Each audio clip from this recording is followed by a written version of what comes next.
Menang enggak? Menang lah. Masa enggak? Halo, apa kabar?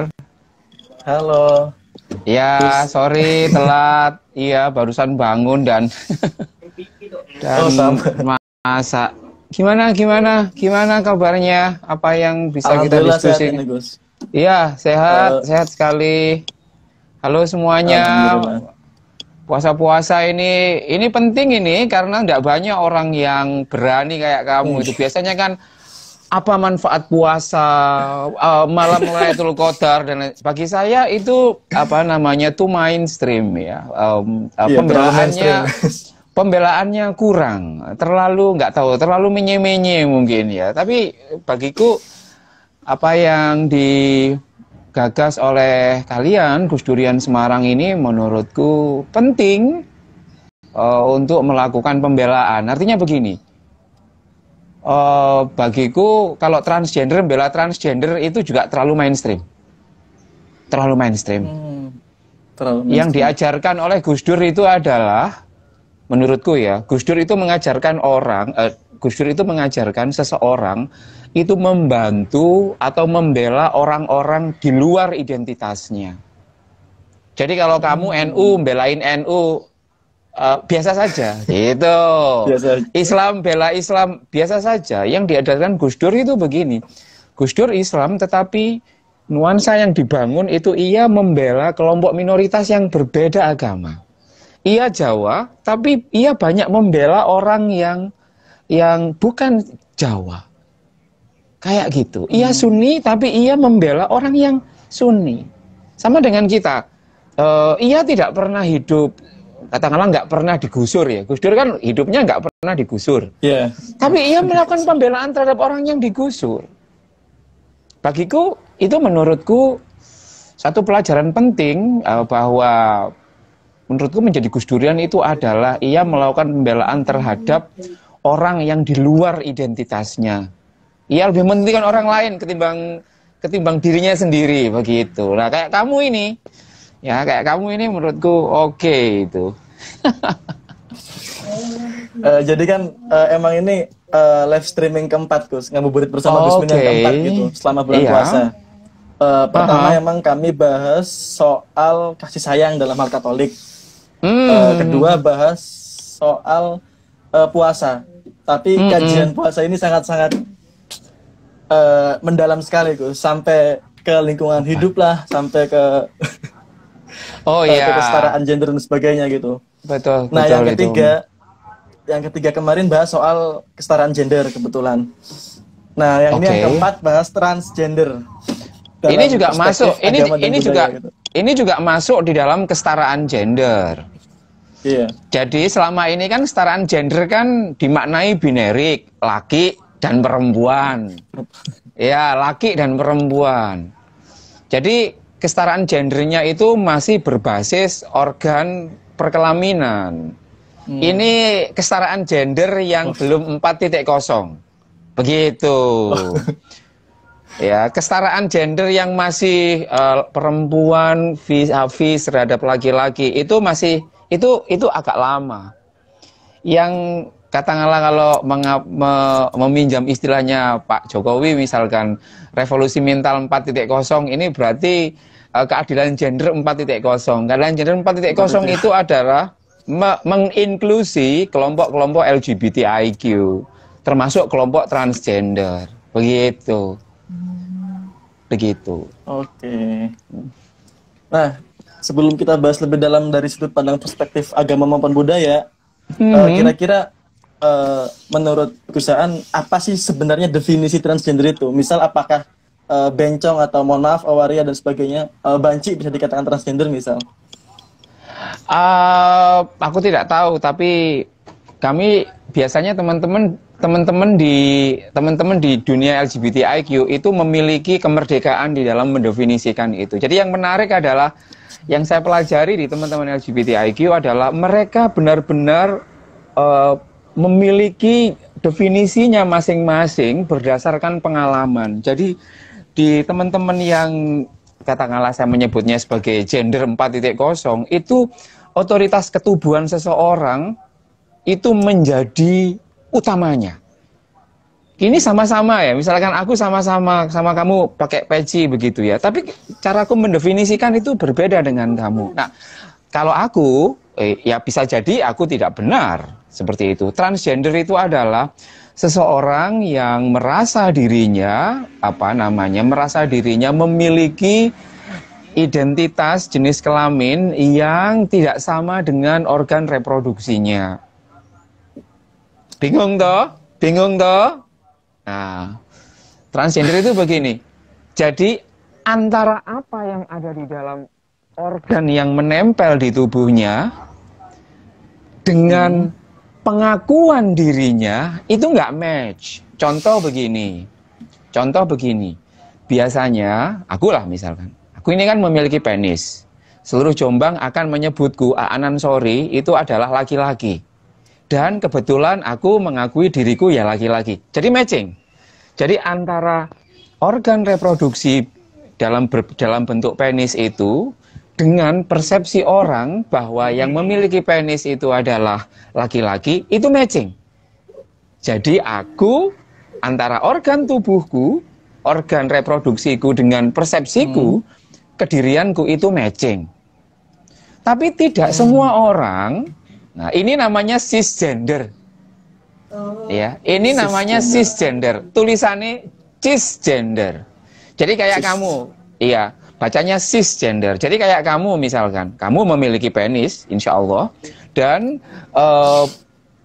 meyakini dirimu laki-laki, maka menurutku itu adalah cisgender. Cisgender. Nah, lawan dari cisgender itu adalah transgender. Transgender itu adalah antara organ reproduksi dengan pengalaman hidupnya itu nggak sama. Nggak sama. Contoh, ini contoh ya, ini contoh. Siapa ya? Ya contoh, jangan menyebut orang itu sebagai banci atau bencong itu melukai. Sebagai ia teralkan apa? Misalkan ada orang yang memiliki vagina, tetapi ia merasa dirinya bukan perempuan, tapi laki-laki. Nah, itu namanya transgender menurutku. Jadi, organ ketubuhan, organ reproduksi, dengan persepsi yang ia miliki, ingat, pemilik tubuh lah, pemilik otoritas itu nggak matching. Nah, ini bukan penyakit, bukan apa, enggak, ya nggak matching aja. Ini sama kayak kamu ya. Kamu misalkan, orang Purwokerto harusnya kan bisa ngapak, ya kan? Bisa bahasa ngapak harusnya. Tapi ternyata kamu sejak kecil hidup di Papua, kamu bisa ngapak nggak? Nggak bisa. Tapi kamu kelahiran, kamu adalah darah Purwokerto. Meskipun orang akan menganggapmu aneh, kamu ini aneh. Orang tuamu Purwokerto harusnya ngapak, tapi kok kamu nggak bisa ngapak ya? Kamu ini aneh, bukan Purwokerto asli. Nah, tidak. Yang ingin saya katakan adalah transgender adalah keadaan seseorang di mana ada ketidaksesuaian antara organ reproduksi yang ia miliki dengan pengalaman kediriannya. Banyak. Saya punya teman yang ia memiliki vagina secara hukum. Harusnya kan dia sebagai perempuan, mengaku sebagai perempuan atau dianggap sebagai perempuan. Tapi dia mengatakan no. Saya adalah laki-laki. Saya juga punya teman, misalkan Mbak Sofa Lajuba, ia sangat mungkin ia mendefinisikan dirinya sebagai transgender. Ia terlahir laki-laki yang memiliki penis, tapi ia merasa dirinya adalah perempuan. Itu adalah transgender. Jadi kalau zaman Nabi itu kira-kira kalau di hadisnya Bukhari itu namanya hid. Itu ada orang. Jadi Nabi Muhammad itu di dalam hadis Bukhari itu kan memiliki salah satu istrinya kan namanya Lady Ummu Salamah ya. Ummu Salamah itu orang yang sangat pintar sekali. Nah, Ummu Salamah itu punya best friend. Wah, gitu kan. Punya best friend namanya Hid. Saking best friend-nya itu Hid ini itu ya sangat apa ya, soulmate-nya ini. Saking best friend-nya itu dia punya akses ke kamar, jadi nongkrong bareng. Kalau best friend itu kan nongkrong bareng di kamar dan lain sebagainya. Padahal HIT ini itu adalah identitas kelamin berbasis organ reproduksi. Ya, jadi identitas kelamin itu ada bermakna, ada yang berbasis organ reproduksi, ada yang berbasis gender. Berbasis gender itu berbasis pengalamanmu gitu kan, pengalamanmu. Yang pengalamanmu belum tentu matching dengan organ reproduksimu. Nah, HIT ini dalam hadis yang sangat panjang itu di Bukhari, kamu bisa baca, nanti tak kasih tahu. Itu HIT ini adalah ia sebagai laki-laki yang kemayu. Wow. Kalau biasanya kalau di dalam bahasa Arabnya ya muhannas seperti itu, atau effeminate ya, atau effeminate. Jadi laki-laki yang ekspresi gendernya itu cenderung feminin dan biasanya itu menyukai sesama jenis. Artinya sesama jenis kelamin seperti itu. Dia tidak suka perempuan. Kalau di dalam cerita soal HIT ini di dalam salah satu tafsir, saya lupa tafsir, astagfirullahaladzim, tafsir orang Pakistan itu, ketika ia menjelaskan An-Nur ayat 31 menyangkut diksi awit tabi'in ghairi ulil irba minar rijal, jadi orang laki-laki yang para pelayan laki-laki yang tidak punya hasrat seksual terhadap perempuan. Itu kan ada teks itu kan menjelaskan tentang salah satu jenis orang yang dimana perempuan muslim itu tidak wajib memakai jilbab di hadapannya. Salah satunya adalah awit tabi'in ghairi ulil irba minar rijal, para pelayan laki-laki yang tidak memiliki hasrat seksual terhadap perempuan. Nah, di salah satu tafsir itu, aku lupa tafsirnya siapa, orang Pakistan itu. Nanti aku cari. Itu orang agak konservatif ya. Nah, ketika menjelaskan tafsir itu, ayat itu, ia merujuk ke presiden HIT itu sendiri. Jadi yang ingin katakan, para pelayan laki-laki yang tidak memiliki hasrat seksual terhadap perempuan itu adalah menurut Al-Maududi, ya Allah. Ya, menurut Imam Al-Maududi di dalam salah satu tafsirnya orang Pakistan ini, itu merujuk kepada sosok HIT. Begitu, itu transgender. Paham ya? Moga-moga paham ya. Jadi cukup jelas, Gus. Iya, kalau nggak jelas karena kamu agak sulit dosen di tempatmu menjelaskan sejelas aku. Karena emang dosen di tempatku jarang jelasin soal ini, Gus. Oh iya. Sulit cari pembahasan kayak gini tuh. Iya, seperti itu. Nah, itu transgender ya. Kalau kebanyakan kan ketika aku searching juga, kok banyak istilah misal pendosa yang menyalahi kodrat gitu, Gus. Oh, semisal itu, ya. Semisal ada orang yang emang dari kecilnya laki-laki, dia nggak pernah ada pengalaman seks, dengan perempuan lain gitu, tapi malah sukanya laki-laki. Tapi nggak ada masalah, nggak ada penyakit apa gitu, Gus. Nggak ada penyakit apapun di dalam dirinya itu. Tapi dia kok tiba-tiba pengen merubah jadi perempuan gitu. Ada kasus beberapa temanku juga kayak gitu di desa. Gimana dan dia itu? malah dijauhi sama orang-orang desa. Oh iya, jadi, iya. Temanku itu kecilnya itu laki-laki, dia sering main sama laki-laki juga, main bola, main apa biasa aja gitu, nggak ada permasalahan apa-apa. Akan tetapi ketika ibunya meninggal, dia itu malah curhat, bilang ke makam ibunya itu bahwa dia pengen jadi perempuan gitu. Dan sekarang ya udah agak ke perempuan. Iya. Itu yang aku sebut sebagai gender.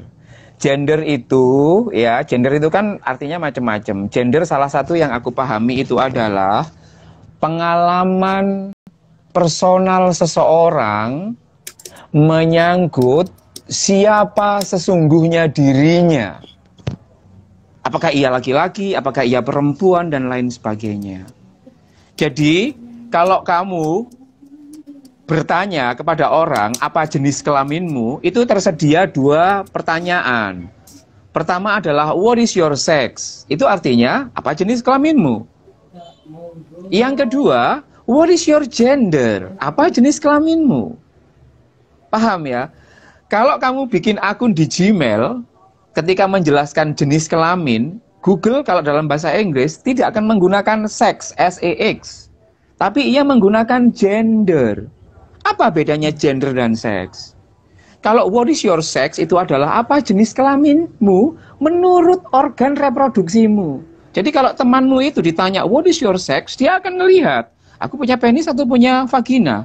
Kalau punya penis, maka ia akan tunduk pada itu, pada penisnya itu, dan ia mengatakan, oh menurut organ reproduksi aku ya laki-laki. Tapi ketika pertanyaannya adalah what is your gender?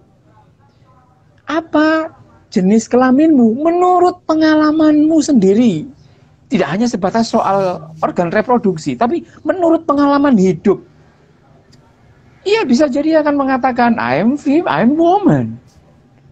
Jadi gender ini adalah ekspansi, gender ini adalah penyempurnaan dari ketidakmampuan konsep seks di dalam memotret manusia itu sendiri.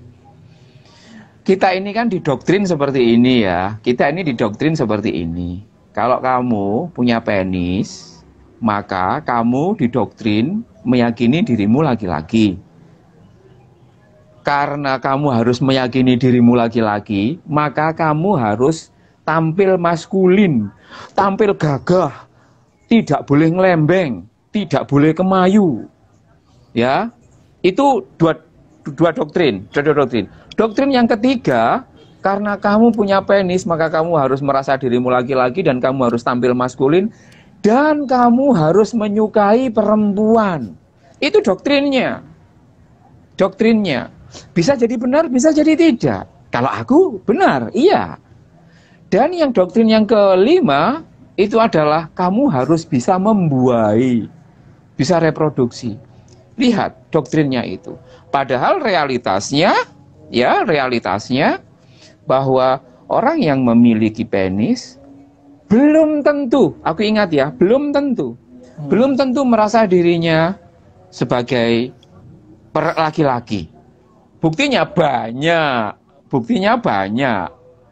sekali. Orang yang punya vagina belum tentu dirinya mendefinisikan sebagai ia adalah perempuan. Misalkan yang kemarin rame atlet voli yang rame itu loh ya, itu kan, ia punya vagina, ia lahir dengan vagina, tapi kemudian ia merasa pengalaman hidupnya tidak membawa dia ke dalam satu konsep sebagai apa yang ia sebut sebagai perempuan atau semua orang yang disebut perempuan.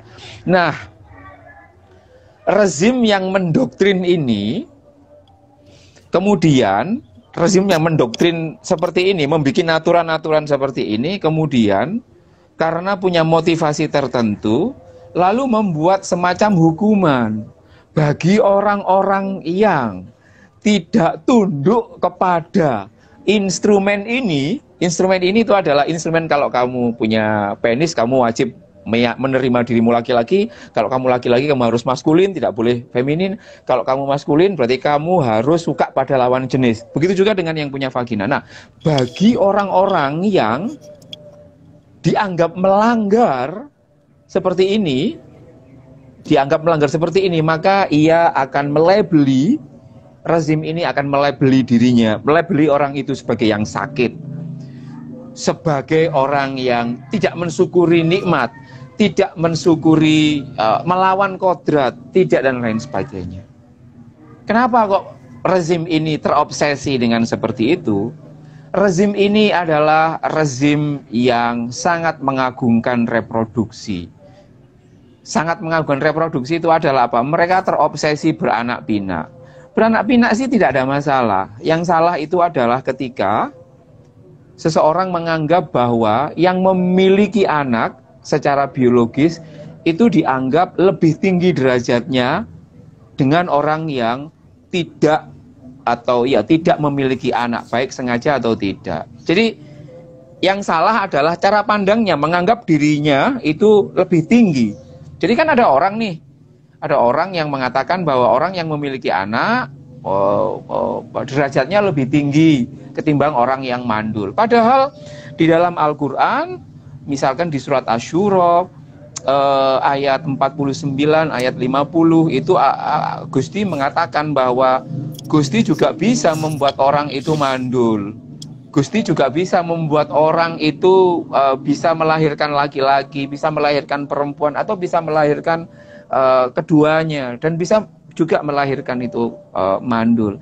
Yang ingin saya katakan begini, klaim sakit, ya, kalau ada kayak temanmu dianggap sakit, itu menurutku klaim yang salah secara kemanusiaan dan juga salah secara saintifik.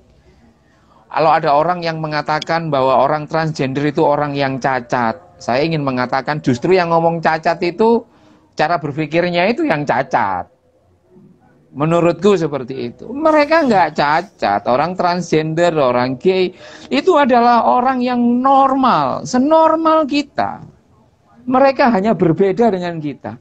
Jadi jangan pernah menganggap orang transgender, orang yang gay, lesbian itu sebagai orang yang sakit, orang yang cacat. Itu menyakitkan. Itu menurutku yang mengatakan itu harus belajar lagi soal akhlak seperti itu. Bagiku mereka adalah orang yang berbeda, ya. Mereka adalah orang yang berbeda dengan kita, yang sangat sama. Kan Gusti itu kan ngomong tuh, ya ayyuhalladzina amanu inna khalaqnakum min dzakarin wal unsa wa ja'alnakum syu'uban wa qabaila lita'arafu. Inna akramakum indallahi atqakum. Jadi yang paling terhormat di sisi Tuhan itu kan bukan apakah kamu transgender atau cisgender, apakah kamu lesbian atau heteroseksual, apakah kamu biseksual atau aseksual. Enggak ngomong soal itu. Apakah kamu Tionghoa atau Jawa, apakah kamu ngapak atau tidak. Enggak itu. Kamu ngaji sampai kemana saja ya enggak. Soal ketakwaan itu, siapa sih ngomong? Mas Safik Pecimi baru, Omel. Oh iya, jadi soal ketakwaan tidak ada urusannya dengan soal identitas gender, orientasi seksual. Kalau aku sih begitu ya, Fik, menurutku. Oke, Gus. Nah, tapi kan gini, Gus, di pandangan masyarakat kita itu biasanya selalu berpikiran negatif kepada hal-hal yang dilihat atau terlihat tidak baik gitu. Jangankan orang-orang transgender, kadang misal kita melihat anak-anak jalanan, anak-anak pang itu juga kan dipandang sebelah mata terus gitu. Iya. Nah, terus kadang kalau misal dalam kasus transgender ini kebanyakan kalau di desa-desa ya, karena nggak ada komunitas dalam tanda kutip perkumpulan itu, jadi orang-orang yang merasa dirinya transgender itu sangat-sangat eksklusif gitu dalam bergaul. Dia sangat membatasi pergaulannya gitu. Karena kalau bergaul dengan orang banyak nanti malah sering diejek-ejek dan sebagainya gitu. Nah, gimana sih cara mengubah persepsi atau pandangan masyarakat terkait transgender ini? Sedangkan tadi kebanyakan orang-orang jikalau tidak ada komunitas transgender, maka dia akan sangat-sangat eksklusif terhadap orang lain gitu. Sebenarnya eksklusif, tuduhan mereka eksklusif itu sebenarnya agak tidak pas ya. Meskipun itu sebenarnya benar secara kasat mata. Mereka menyendiri karena apa? Karena mereka takut masyarakat tidak mau menerima. Satu, mereka membatasi diri karena sangat mungkin teman-teman transgender itu tidak ingin disakiti lagi. Bayangkan misalkan, ya kayak kamu ya, yang cabi kayak gini, kemudian tiba-tiba sering dibully, woi gemuk, gembrot, apa? Itu kan membuat kamu berpikir ulang untuk keluar dari sarangmu. Aku tak di rumah aja ketimbang ini ya, ketimbang aku nanti akan dibully dan lain sebagainya. Nah, orang-orang transgender seperti ini sebenarnya adalah menurutku sedang berjuang untuk menunggu masyarakat kita itu supaya lebih dewasa menerima. Tapi kan masyarakat kan selama ini kan didoktrin untuk melihat cara berpikirnya kan bias. Cara berpikir bias itu kayak gini ya. Cara berpikir bias itu adalah cara berpikir yang meyakini bahwa identitas tertentu lebih unggul ketimbang identitas yang lain. Saya ulangi lagi. Cara berpikir bias itu adalah identitas tertentu merasa dirinya lebih unggul ketimbang identitas yang lain. Kamu kuliah di mana, Fik? Di UIN Semarang, Gus. Oke, di UIN Semarang. Misalkan ya, UIN Semarang, kemudian melihat Stein, katakanlah Steinu yang ada di situ, yang kelasnya kelas agak rendahan, secara akreditasi. Lalu kamu merasa bahwa oleh karena aku orang UIN, aku merasa diriku sedikit lebih baik ketimbang anak-anak yang di Stein. Itu cara berpikir bias. Cara berpikir bias, merasa identitas tertentu lebih unggul ketimbang identitas yang lain. Nah, di dalam dual gender ini, kita ini dididik bahwa cisgender, orang cisgender itu yang tadi aku sampaikan ya, orang yang antara organ reproduksi dengan persepsi mengenai dirinya itu matching, kayak misalkan aku, kamu. Kita ini dididik bahwa cisgender lebih tinggi derajatnya ketimbang transgender. Iya kan? Orang kan melihat transgender itu kan dengan sebelah mata. Orangnya the lower status. Seperti itu. Karena itu memang dididik seperti itu oleh pendidikan kita, oleh sistem pendidikan nasional kita. Sistem pendidikan nasional kita menganggap bahwa orang cisgender itu lebih mulia ketimbang transgender. Which is, itu adalah sesuatu yang harus kita bongkar. Pak Nadiem, Gus Yakut, yang kebetulan harus mendengar ini, harus juga lebih sensitif. Artinya apa? Jika ada sistem pendidikan, baik itu di Kemenak maupun di Kemendikbud, yang bermuatan bahwa cisgender itu lebih tinggi derajatnya ketimbang transgender, itu harus direvisi. Nah, itu baru anak buahnya Jokowi seperti itu. Jadi sesekali memang, misalkan begini, apa yang bisa dilakukan menurutku adalah keteladanan, tidak bisa di-preachingkan, tidak bisa dikhotbahkan. Ia harus menjadi teladan. Teladan itu begini. Misalnya tiba-tiba nanti Gus Yakut atau Pak Nadiem itu ngangkat staf teman-teman dari transgender, itu bagus, nggak perlu khotbah, yang penting teladan. Gitu loh. Nah, wani gak? Gitu loh. Misalkan kayak Joe Biden Presiden Amerika Serikat. Itu kan jelas salah satu perangkat di kepresidenannya itu kan juga tidak hanya orang yang cisgender, ada yang sebentar aja. Oke, guys. Baik, sambil menunggu Gus Aan kembali ya, barangkali ada kawan-kawan yang ingin bertanya, mungkin langsung di kolom komentar aja ya.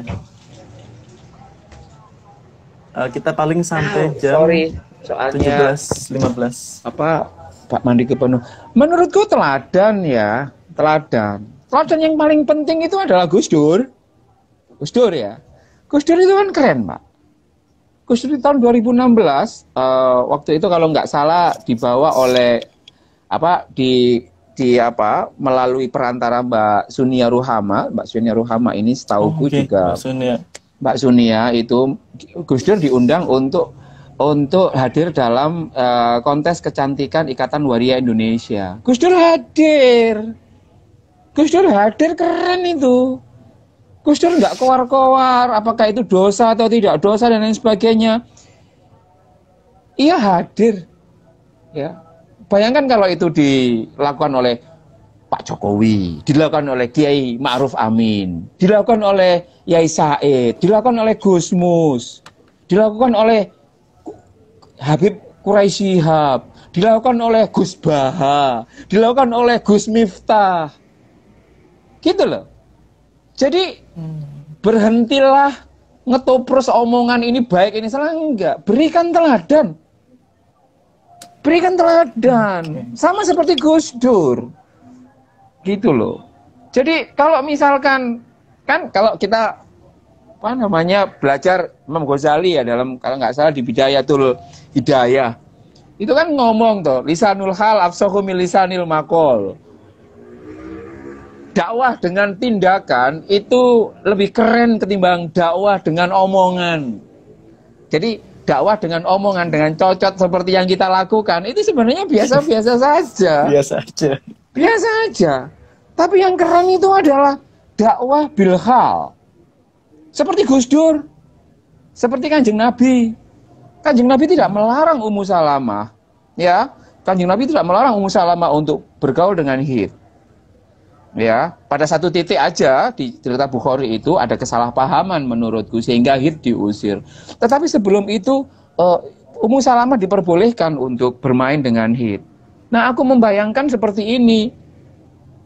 Masyarakat kita ini sudah terlalu lama dicekoi dengan bahwa yang cisgender itu dianggap yang benar, yang transgender dianggap salah. Nah, cara mengkampanyekannya simple sekali. Nggak butuh APBN, APBD kok, nggak butuh. Cukup gitu ya, cukup Pak Jokowi atau KSP ya, teman-teman di kantor staf kepresidenan itu mengangkat teman-teman transgender sebagai stafnya, sebagai salah satu komisioner, seperti itu. Bagiku itu sudah sangat oke. Ya, Uwinmu, ya, Uwinmu itu yang katanya progresif, atau Uwin Jogja yang katanya super progresif itu, ada nggak dosennya yang transgender? Belum ada. Nggak usah keluar-keluar dulu ya. Menurutku seperti ini, kritik aja ya, Pak Makin, Profesor Makin, with all due my respect. Saya kira sebagai scholar progresivitas itu penting. Jadi tidak perlu berkoar-koar, kita harus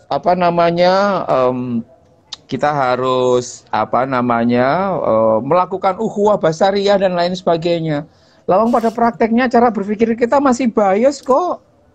Masih bias dengan menganggap orang-orang yang cisgender itu dianggap lebih terhormat ketimbang orang-orang transgender. That is why sangat sedikit orang-orang transgender itu yang sanggup bersekolah secara tertib, secara sempurna jika dibanding dengan cisgender. Ya kan? Misalkan, kan banyak teman-teman transgender yang hidupnya menderita, nggak punya ijazah yang banyak. Karena apa? Ya karena memang sistem pendidikan nasional kita belum bisa menerima orang transgender. Ya, kan dilihat itu ijazahnya. Masuk SMP, aku pernah mengadvokasi orang ya, masih hidup itu orangnya. Namanya Novi itu. Novi itu orangnya masih hidup itu. Novi Salon, rumahnya Mojowarno ini. Novi Salon itu Facebooknya Novi Salon.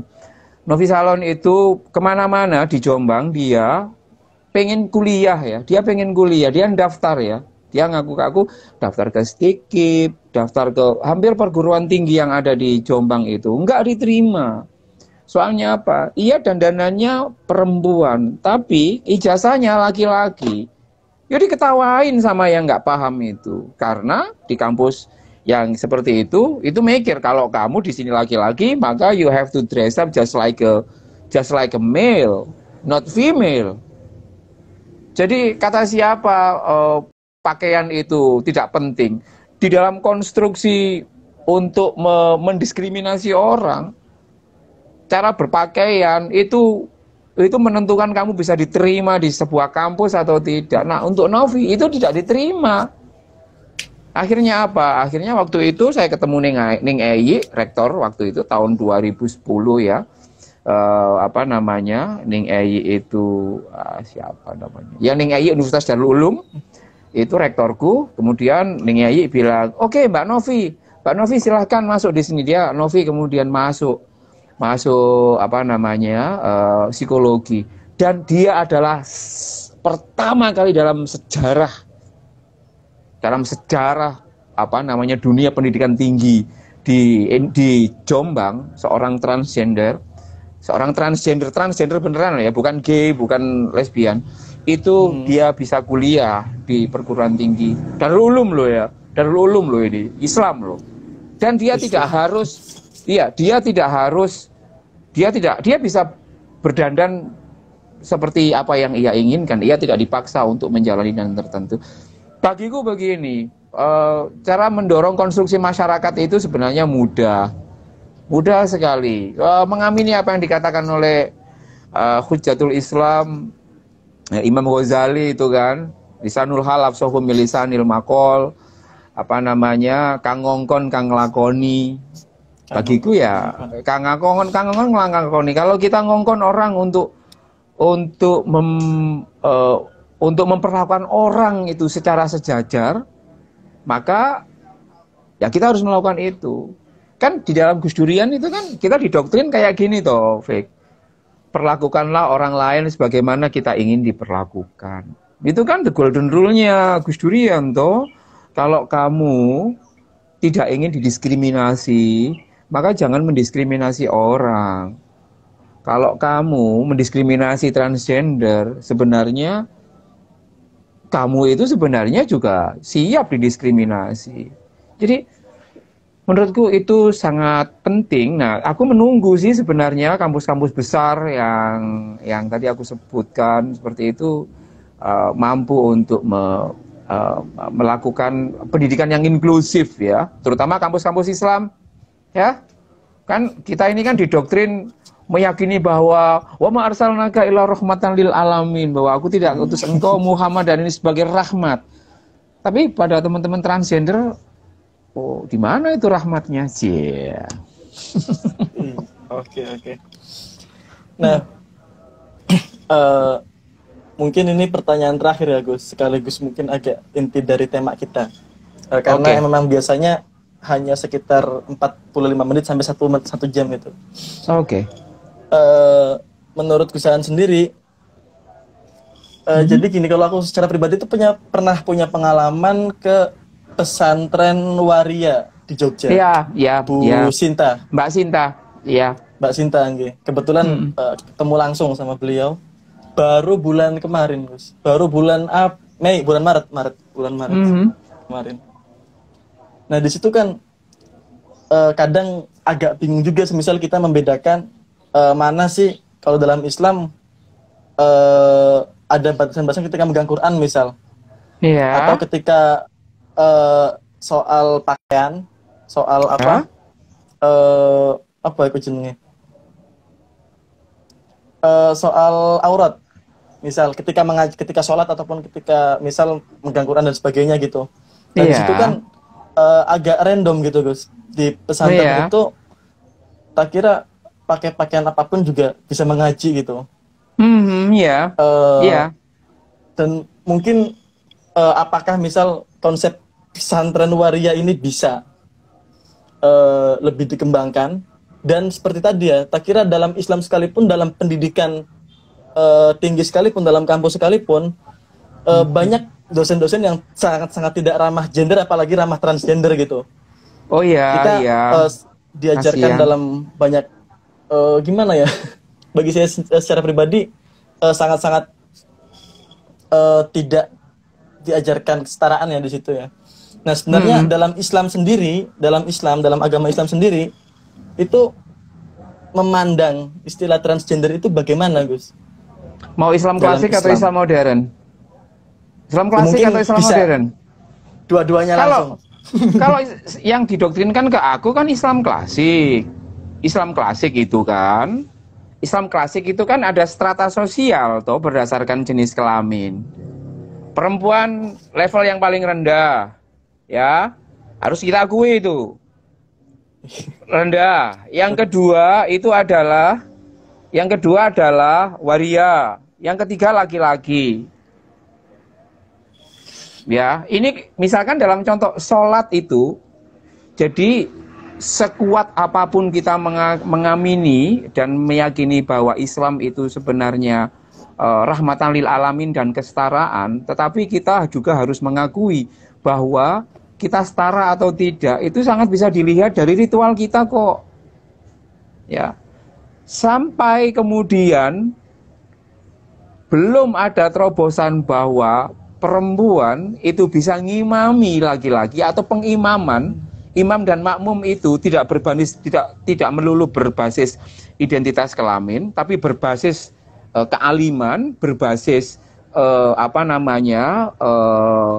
kepinteran, maka kita sampai pada saat itu pula kita masih harus meyakini bahwa di kita, di Islam klasik itu belum ada kesetaraan. Lihat saja yang disolat ya, yang sholat itu kan contoh yang paling konkret, miniatur paling konkret ya.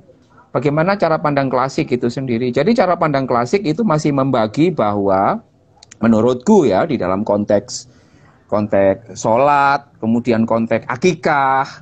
Akikah itu kan begitu toh. Akikah itu kalau anak kita punya vagina, ininya 1. Kalau anak kita punya penis berapa? 2. Itu kan bias gender toh. Dan itu masih dilanggengkan. Masih dilanggengkan seperti itu. Sampai kemudian itu terus ada di masyarakat. Sampai pada titik itu pula sebenarnya Islam kita masih bernuansa Islam klasik. Dalam Islam klasik menurutku semuanya masih berdasarkan organ. Jadi harga, quote unquote, harga seseorang itu masih dibasiskan pada jenis kelamin yang didasarkan kepada organ reproduksi. Ya, organ reproduksi. Masih pertanyaannya masih what is your sex? Bukan what is your gender. Begitu. Nah, itu Islam klasik. Islam klasik menganggap orang-orang waria, orang-orang transgender, orang-orang transmen, orang-orang gay, orang-orang lesbian itu sebagai orang-orang yang punya penyakit, orang-orang yang cacat, atau orang-orang yang perlu dikasihani, atau orang-orang yang harus dikembalikan kepada fitrahnya. Itu cara pandang klasik yang diamini oleh cara pandang cara pandang yang sekarang ini. Tapi yang menarik ada salah satu ulama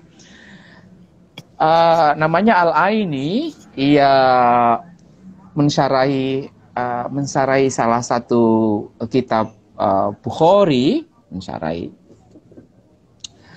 namanya Umdatul Qurra kitab itu. Al-Aini, aku pernah menulis ini. Al-Aini itu membagi transgender itu jadi 2. Ya, ini anggap saja klasik. Dia hidup 1100-an. Ini agak terserah, ini klasik tapi agak modern ya. Ini klasik agak modern. Ia membagi mukhannas ya, waktu itu yang disediakan adalah mukhannas. Dia membagi mukhannas, orang laki-laki yang ke perempuan-perempuan itu menjadi 2. Untuk memudahkan, ia membagi transgender itu menjadi 2. Pertama, khilqi dan takallufi. Khilqi itu bahasa Indonesianya kira-kira emang udah dari sononya, gitu loh. Udah dari sononya. Misalkan ya, Gus Amar itu dari sononya. Teman-teman waria hampir semuanya dari sononya. Artinya apa? Nggak dibuat-buat. Masa sih ada orang yang membuat-buat? Kalau berbuat-buat supaya lebih baik, aku bisa masuk akal. Tapi waria itu kan dalam konsep masyarakat itu kan rendah. Mana mungkin ada orang, nggak masuk akal ada orang yang berpura-pura menjadi rendah. Kan nggak mungkin. Kalau berpura-pura menjadi baik, itu banyak. Ini berpura-pura menjadi waria, kan nggak mungkin. Kecuali kalau memang ia benar-benar adalah dirinya sendiri. Nah, transgender seperti ini itu masuk disebut sebagai transgender yang khilqi. Aku pernah nulis itu, nanti bisa dicek. Jadi yang memang dari sononya, kalau dari sononya, ya dia nggak berdosa, dia nggak boleh dianggap sebagai penyakitan, dia harus diperlakukan sama. Nah yang menarik adalah yang kedua, yakni takallufi. Takallufi itu artinya jadi-jadian, palsu. Aku tambahkan supaya memperjelas palsu dan yang asli. Jadi kalau yang udah dari sononya itu adalah siapa yang tahu itu dari sononya? Ya dirinya sendiri. Yang palsu itu menurutku adalah ia sebenarnya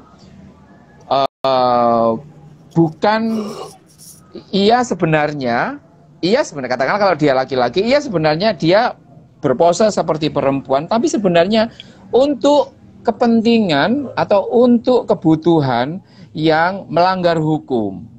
Contoh ini, contoh ya. Tahun 2018 atau 2019 ada seorang laki-laki dia berkumis ya, karena ingin melakukan pelecehan seksual kepada anak pondok, maka ia berpura-pura, ia menyamar sebagai perempuan.